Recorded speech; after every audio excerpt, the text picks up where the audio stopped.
दोस्तों फाइनली मैं हमेशा की तरह लेकर आ गया हूँ एक सीक्रेट स्ट्रेटेजी जिसकी मदद से कोई भी पैसा बना सकता है। जी हाँ, आपने बिल्कुल ठीक सुना।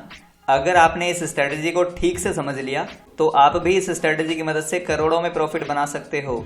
और मैं यहाँ पर स्क्रीनशॉट वाले प्रॉफिट की बात नहीं कर रहा हूँ जिसको दिखाकर लोग करोड़ों बनाते हैं। मैं बात कर रहा हूँ रियल मनी की, जिसको आप स्टॉक मार्केट में बना सकते हो। तो चलिए दोस्तों, स्टार्ट करते हैं अपने आज के इस वीडियो को और जानते हैं अपनी इस जैकपॉट स्ट्रेटेजी के बारे में। दोस्तों एक ट्रेडर हैं यूएस में, क्रिश्चियन क्वालामैगी, शायद मैं नेम ठीक से ना ले पाया हूँ। ये अपनी ट्रेडिंग के लिए फेमस हैं। इन्होंने अपने $10,000 के अकाउंट को केवल 4 साल में $6 मिलियन में कन्वर्ट कर दिया था। और ये भी हमारी तरह छोटी फैमिली से बिलोंग करते थे, लेकिन इन्होंने मार्केट में ताबड़तोड़ मेहनत की मार्केट को सीखने के लिए और फाइनली अपनी एक स्ट्रेटेजी बनाई और स्ट्रेटेजी से $6 मिलियन बनाए।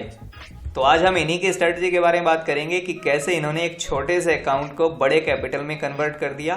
तो चलिए स्टार्ट करते हैं दोस्तों।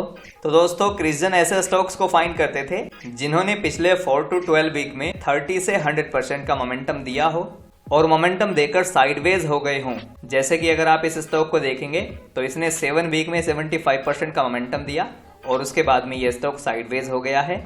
तो जब ऐसा स्टॉक ब्रेकआउट देता था तब क्रिश्चियन अपनी पोजीशन बनाते थे और स्टॉप लॉस के लिए 20 डे का मूविंग एवरेज यूज करते थे। यानी कि स्टॉक को तब तक होल्ड करते थे जब तक स्टॉक 20 डेज के मूविंग एवरेज के ऊपर ट्रेड करता रहे। और जब ऐसा स्टॉक 20 डेज के मूविंग एवरेज के नीचे क्लोजिंग देता था तब ये उसमें अपना प्रॉफिट बुक करते थे, जैसा कि आप इस पॉइंट पर देख सकते हैं। और यकीन मानिए कि ये एक हाईली प्रॉफिटेबल ट्रेडिंग स्ट्रेटेजी है, क्योंकि इसकी मदद से क्रिश्चियन क्वालामैगी ने प्रॉफिट बनाया था। और अगर क्रिश्चियन इससे प्रॉफिट बना सकते हैं तो अपन भी बना सकते हैं। तो चलिए आपको स्ट्रेटेजी के बारे में सिंपल लैंग्वेज में समझाता हूँ। सबसे पहले आपको ऐसे स्टॉक्स को फाइंड करना है जो कि नॉर्मली ट्रेड करते हैं। नॉर्मली ट्रेड करने का मतलब ये है कि कुछ स्टॉक ऐसे होते हैं जो 5% के अपर सर्किट या लोअर सर्किट फिल्टर में कारोबार करते हैं।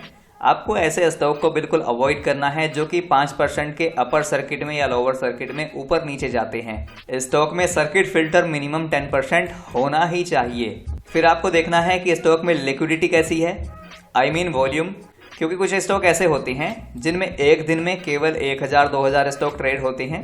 इस तरह के स्टॉक को लो लिक्विड स्टॉक या फिर इलिक्विड स्टॉक कहा जाता है। ऐसे स्टॉक से भी आपको दूर रहना चाहिए। तो जब आपने एक नॉर्मल स्टॉक फाइंड कर लिया, फिर आपको फाइंड करना है पिछले 4 to 12 वीक में 30 से लेकर 100% का मोमेंटम। यानी कि ऐसे स्टॉक को फाइंड करना है जिनमें पिछले 4 to 12 वीक के अंदर 30 से लेकर 100% का जंप आया है और जंप आने के बाद में स्टॉक साइडवेज हो गए हैं। अब जब ऐसा स्टॉक अपने अपर हाई यानी कि एटीएच को ब्रेकआउट दे तब आपको उसके अंदर पोजीशन बनानी है और उसमें एक 20 डे का मूविंग एवरेज ऐड कर लेना है स्टॉप लॉस ट्रेलिंग के लिए। यानी कि जब स्टॉक 20 डे के मूविंग एवरेज के नीचे क्लोजिंग दे तब यहाँ पर आपको अपना प्रॉफिट बुक कर लेना है। बहुत ही सिंपल सी स्ट्रेटेजी है लेकिन हाईली प्रॉफिटेबल ट्रेडिंग स्ट्रेटेजी है। तो दोस्तों ये था हमारा आज का वीडियो। आई होप कि आपको अच्छा लगा होगा। अच्छा लगा हो तो लाइक शेयर जरूर करना।